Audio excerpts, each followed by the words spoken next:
Hey there, I'm Mr. Terry, a high school history teacher. Welcome back to another History Teacher Reacts video. All right, today's video is going to be a reaction and a commentary on one of the most famous philosophers of our generation, Noam Chomsky. And what I've been told about this video is that Chomsky goes through modern presidents and gives reasons why they should be tried or could be tried for war crimes. So I'm interested to see kind of the criteria that he uses and the events that he discusses. And I'm going to give you my opinions and try to insert whatever I can as we go.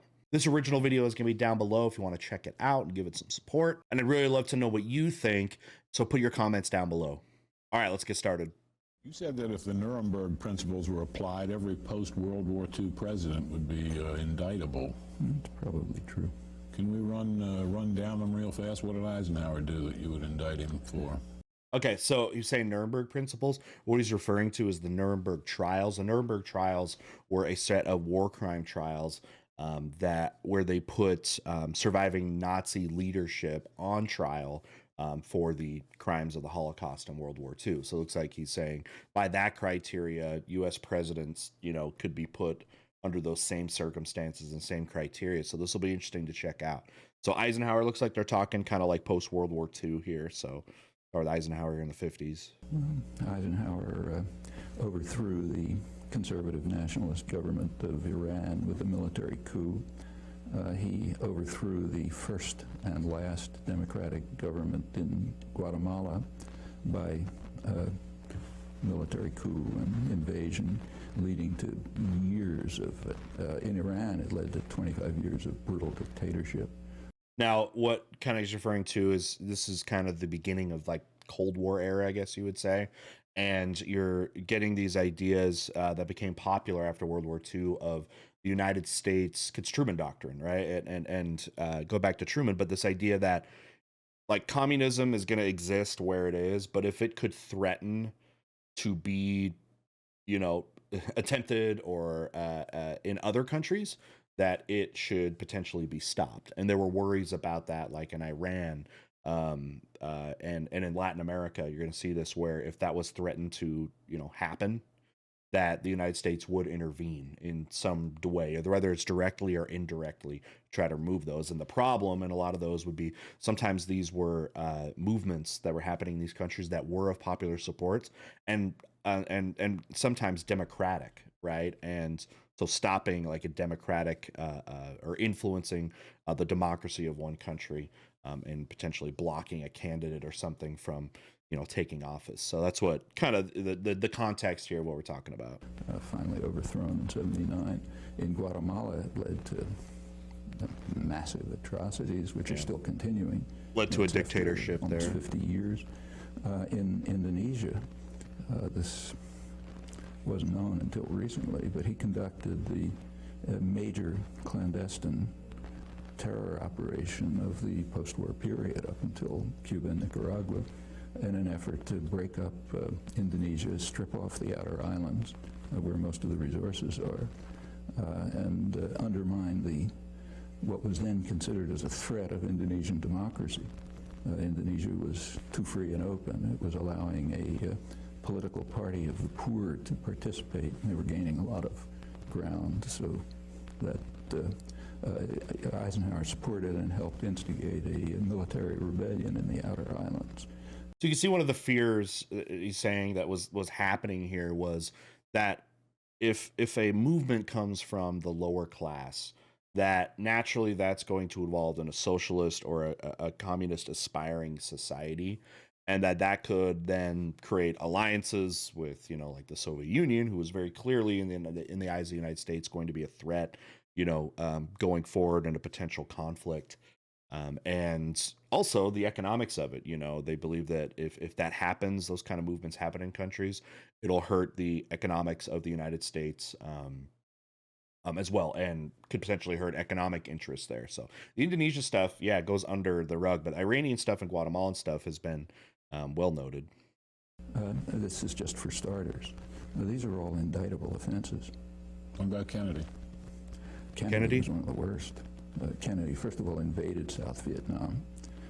During the Eisenhower administration, They had blocked a political settlement in 1954. So there's supposed to be like in the 50s, the United States involvement in Vietnam picks up where the French left off, which was losing. The French, and basically since World War II, because French, or what today's Vietnam was a colony of the French, Vietnamese had been trying to fight for that since World War I, their independence. They don't get it. It's where you get Ho Chi Minh coming in, who was hoping to, push for a movement after World War I and get their, self-determination, which was taking place in places in Europe.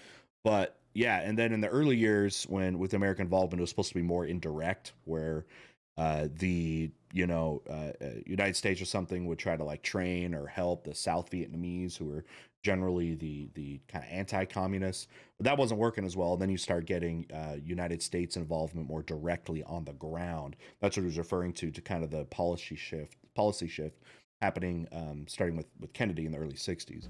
And instituted a kind of a Latin American style terror state, which had killed maybe 60 or 70,000 people by the end of the Eisenhower period, and had instigated a response, a reaction. Kennedy recognized that it couldn't be controlled internally, so he simply invaded. In 1962, about a third of the bombing missions that were carried out by the U.S. Air Force in U.S. planes with South Vietnamese insignia, but U.S. pilot. That was actually a common thing you saw with Kennedy and other places too, is like using, like trying to disguise things that were American, or like American troops or like trained troops, and try to disguise them as something else to try to have some like plausible deniability where no, the United States wasn't involved. It was these other groups, and it failed in multiple times. You saw like in Vietnam. It's going to fail in Cuba as well. He authorized napalm. He began the use of chemical weapons to destroy food crops. They began programs which drove millions Agent of people Orange, to what amounted to concentration camps. Napalm. Now, that's aggression. In the case of Cuba, it was just a massive campaign of international terrorism, which almost led to the destruction of the world, led to the missile crisis. And we can continue. Again, these are all kind of interesting with Kennedy, where it like Kennedy's administration represents for the Cold War both the height of it and the thawing of it. The Cuban Missile Crisis is seen as the pinnacle, right? The most extreme part, where if there was going to be potentially nuclear war between the United States and Soviet Union, it was going to happen as a result of the Cuban Missile Crisis. But then after that, things actually got a lot of better. You start seeing a lot more relations and a lot more like conciliatory decisions between like Kennedy and Nikita Khrushchev. indictable offenses. About Johnson? Well, Johnson expanded the war in Indochina to the for point sure. where Expansion of the Vietnam War. probably leaving 3 or 4 million people dead. He invaded the Dominican Republic to block what looked like a potential democratic revolution there. You know, it's something you depending on your level of understanding, like foreign involvement of the United States. I feel like there has been a narrative. United States has definitely been able to control this narrative, and history has done this too, where they don't talk a lot about the United States' interactions with countries, especially in the Latin American world, where there's a lot of this indirect involvement in elections and coups to take out governments and stuff. It's not really talked about as much when you hear about something like Vietnam or something like that on the larger scales. It doesn't probably get talked about as much. But there's a lot of stuff you can look into about it. Supported the Israeli occupation in its early stages. Again, we can go around the world. The United States became a very early ally of Israel and their I'll get there. But colonization in Palestine. We don't even have to talk about it. We can skip that one, okay? But You're going to skip Nixon? Ford. well, Ford was only there for a short. What do you think would be put down for Nixon stuff? Is it, I mean, the ending of the war as well, or those other things that don't get talked about as much? What do y'all got on Nixon? time, but long enough to. Wait, is he going to Ford now? Well, Ford was only there for a short time, right? But long enough to endorse the Indonesian invasion of East Timor, which became about as close to genocide as anything in the modern period. East Timor is interesting. We were just talking about this in AP about colonization, and how East Timor was still, or that area was still one of the last places like the Portuguese Empire had an influence in, and how it had been colonized and set apart differently than the rest of Indonesia. They pretended to oppose it, but secretly supported. In fact, not so secretly. The U.S. Immediately after the invasion, the U.S. did join the rest of the world in formally condemning it at the Security Council. But Ambassador Moynihan was kind enough to explain to us, in his words, that his instructions were to render the United Nations utterly ineffective in any actions it might take to counter the Indonesian invasion. And this has been a criticism of the UN Security Council for a long time, that they're way too inconsistent on intervening in potential genocides and conflicts. They're picky and choosy about it, especially amongst probably nations that are part of the permanent UN Security Council. And he says proudly that he did this with considerable success. His next sentence says, in the next few months, it seems that about 60,000 people were killed. And then he goes off to the next topic. That's the first few months, went on to probably hundreds of thousands. Formally, the U.S. announced a boycott of weapons, but secretly it increased the supply of weapons, including counterinsurgency equipment, so that the Indonesians could consummate the invasion. That's just a short period in office, but that's indictable. Seriously, in fact, that's a major war crime. Carter? Carter increased as the Indonesian atrocities were increasing. They peaked in 1978. By the way, have you heard of any of this stuff that they've been talking about now with the multiple presidents in Indonesia? Probably not. Carter's flow of weapons to Indonesia increased when Congress imposed human rights restrictions. By then there was a human rights movement in Congress to block the flow of advanced weaponry to Indonesia. Carter arranged through Mondale, vice president, to get Israel to send U.S. Skyhawks to Indonesia to enable Indonesia to complete what turned out to be near genocide, killing maybe a quarter of the population or something. Quarter of the population. In the Middle East. Carter just won the Nobel Prize. His great achievement was the Camp David Accords. Yeah. The Camp David agreements are presented as a diplomatic triumph for the United States.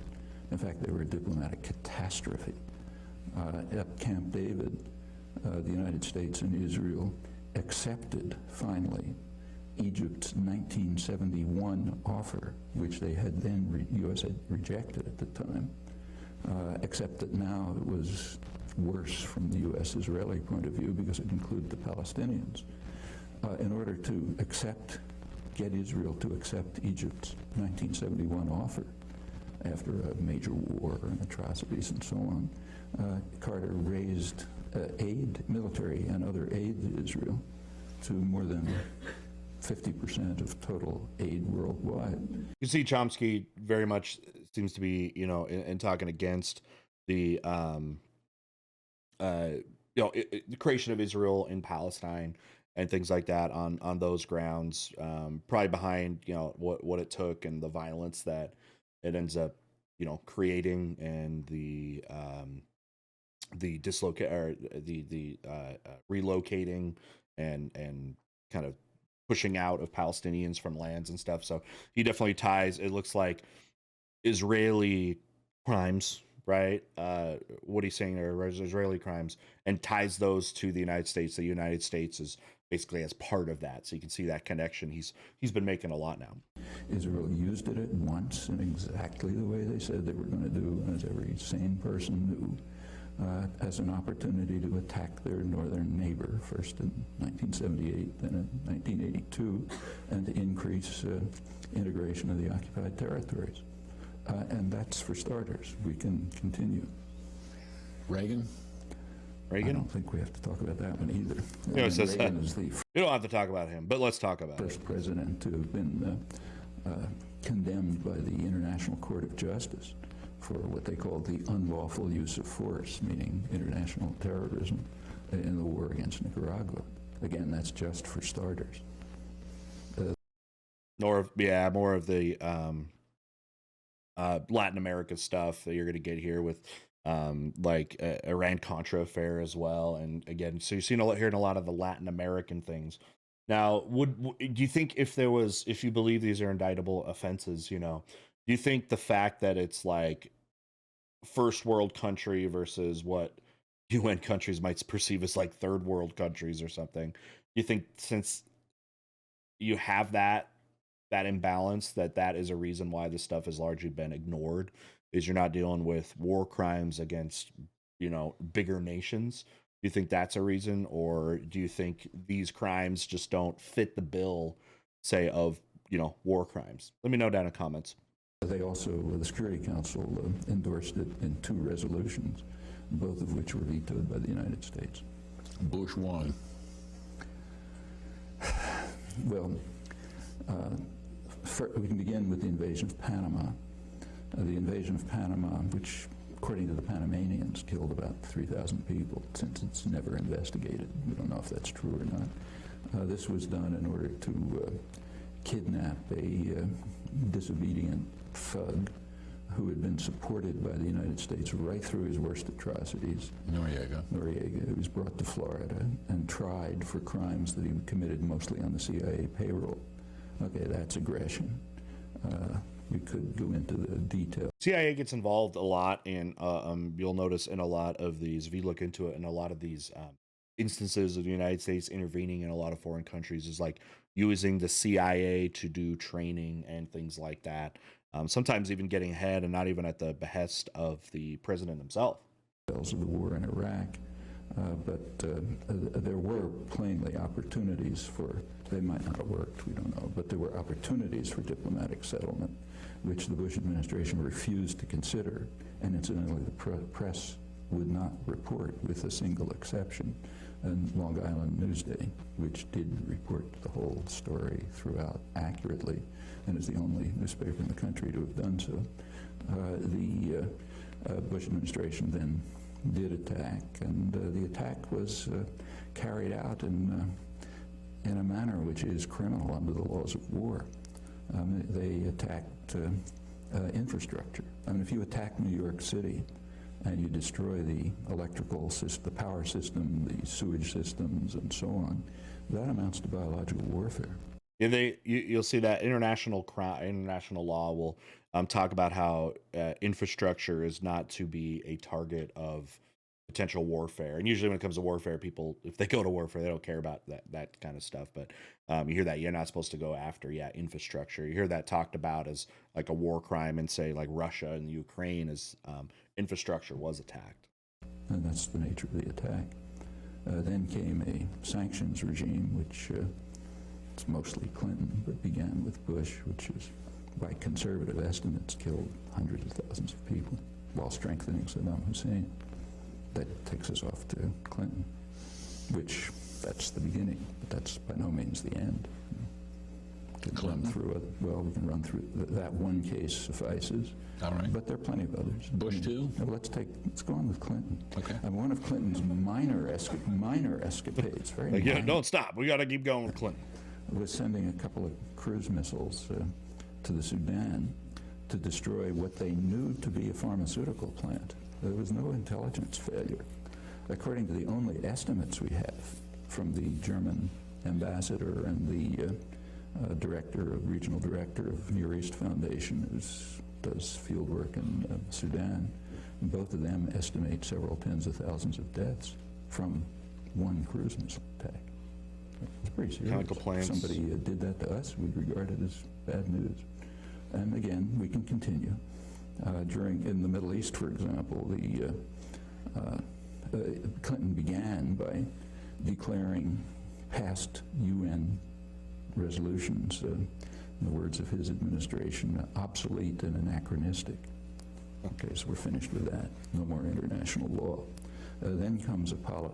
So he's saying going past like what the international community has decided about the Middle East, and that that's just not applicable anymore, and that policy can now just be done directly with the United States directly, like heading, you know, the negotiations in the Middle East. Period called a peace process, except that during the peace process, Israeli settlement, which means settlement paid for by the U.S. taxpayer and supported by U.S.